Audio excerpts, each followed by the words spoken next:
Let's go straight to my next guest and talk about, the recognition by all of the lovely progressive leaders around the world of a Palestinian state. There's been announced over the weekend and yesterday, ranging from Britain to France, Belgium. I'm sure everyone really cares what Belgium thinks about everything. Let's talk about this with Andrew Fawkes. He's a defence, Middle East and disinformation expert and a research fellow at the Henry Jackson Society and joins us right now. A very good morning to you, Andrew. Hi, Julia. Thank you very much indeed for joining us. I suppose I just want to ask, first of all, your initial reaction to that announcement from Keir Starmer. We've had it from Mark Carney in Canada and other nations, Macron in France. And what do you make of the decision to recognise a Palestinian state and the sight of that Palestinian flag going up at what is now the Palestinian embassy in London? Well, it's the wrong time. It's the wrong move. It takes us further from peace. It probably kills the hostages. And backs the Israelis into a corner where we're probably going to see them taking steps to make sure this doesn't become a permanent thing. So all in all, I would suggest it's a fairly disastrous move. That would be a fair summary of a disastrous move. You said very casually there, we'll probably kill the hostages. We've got 48 hostages, 20 of whom believed to be alive, barely alive. We've seen the state of some of them, emaciated, deliberately starved, beaten and tortured, held in terrible conditions. Why do you think this will kill the hostages? Well, it's removed any incentive for either side to find any sort of ceasefire compromise. Hamas have been given a victory beyond their wildest dreams, no matter what Mr. Starmer says. Hamas is polling at 70–80% across the Palestinian areas, the West Bank and Gaza. If there's an election tomorrow, Hamas get power in a landslide. Hold on a minute. Keir Starmer has said, and Mark Carney and Macron, they've all said Hamas cannot play a role in any future government of the Palestinian state. So that's dealt with. Come on, Andrew, get with the programme. Incredibly colonialist way of approaching things. Yeah. Who are they to tell the Palestinians who to vote for? When it certainly seems that more than 2 in every 3 of them want to vote for Hamas right now.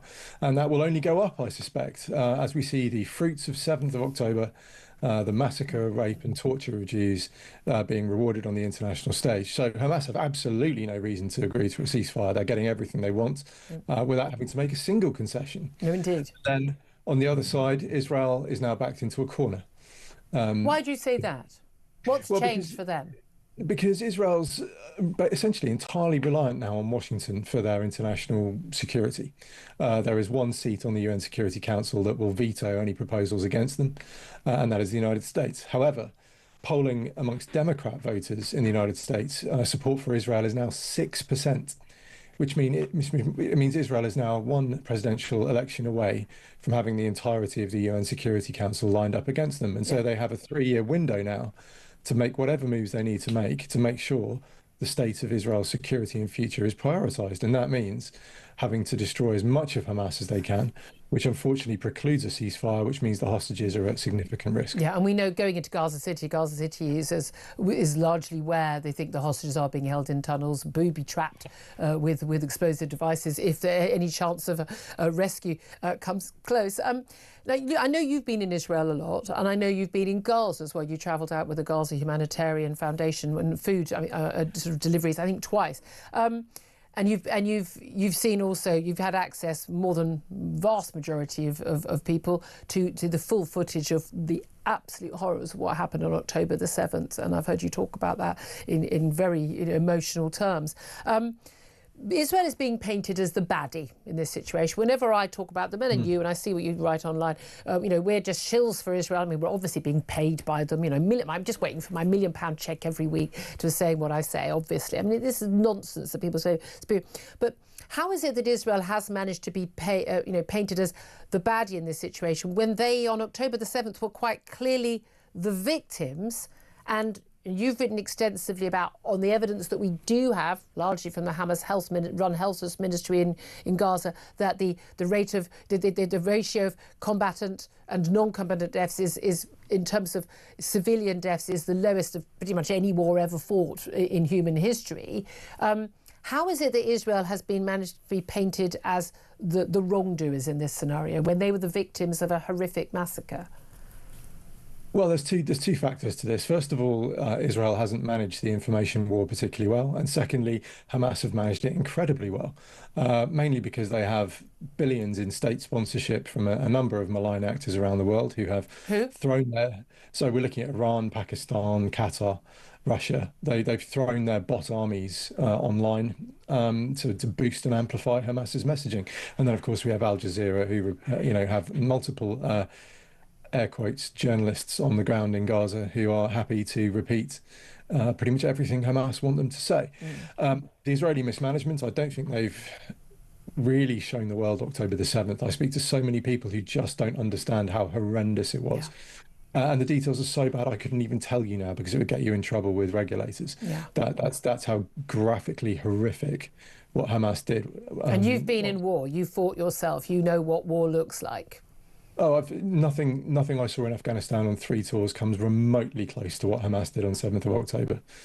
It is. Do you think people in the West belief. don't get it? Partly there's the thing in the West, people don't understand the full horror of what actually happened, whereas of course people in Israel really do. And having just come back from there, I don't think people understand also just how four square Israelis, they may not support Benjamin Netanyahu or any particular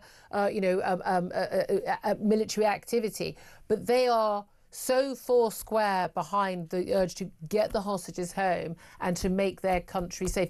And they understand it in a visceral way in which we, living in the much safer West, really don't get the imminent threat that Israel lives under from Hamas, and yes, also, frankly, from Fatah and the Palestinian Authority as well.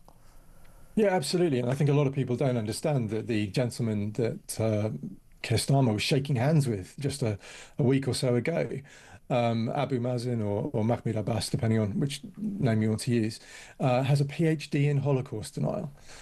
His government pays Palestinian prisoners in jail. He pays their families if they have murdered Israelis or Jews. Yeah. And the families get a pension if their member of the family dies. Exactly so. It's called pay for slay, and people can Google that if they want more detail. But hold on a minute. Keir Starmer has said he's demanded no less, that the Palestinian Authority, run by Mahmoud Abbas, stops paying terrorists for killing Israelis. So that's he's dealt with that. Well, what they've done is they've just restructured it. So it still continues, but it's under a different name and a different payment mechanism, but they're still doing it. And the idea that these are a fair or legitimate partner for peace is a joke. They are one step below Hamas in terms of anti-Semitic, terrorist enabling horrors. And that is who Mr. Starmer has shaken hands with. This is the ambassador for who Labour MPs were taking selfies with yesterday. Oh, yes. It is a moral stain on the United Kingdom that we have gotten into bed with these people. What would you do if you were Keir Starmer? What would you be, doing in terms of Palestinian statehood, in terms of support for Israel or not? What would you be doing? I'd back the hell out of the Middle East, quite frankly. It's not our business. It's been a very long time since the UK has been a country that can just draw lines on a map and declare countries Shouldn't we be backing our only democratic ally in the Middle East? Well, of course, but in terms of the solution, this is a Middle Eastern problem and it needs a Middle Eastern solution. We should say to Israel, you have our support. We want you to destroy this terror group. We also want peace for Palestinians in future, but we're not going to force you or try and dictate to you how you get there. Okay. And if you were Benjamin Netanyahu, if you were the Israeli Prime Minister, what would you be doing to keep your nation safe? Which is the first job of a Prime Minister, surely. Yeah, well, and again, I'm reticent to answer the question because, I'm a British analyst and really this is Israeli business. Personally, I would see an isolation of the Palestinian areas. I think there is such a security threat that comes from them. Just the other day, we had shootings and bombings in Jerusalem. Shootings at the Allenby Bridge coming into Israel from Jordan. This is a security threat. You need to deal with that. And then I would be fragmenting the Palestinians. I would be finding those who I can work with. I'll be making sure they get money to work with us. They would start trading with us.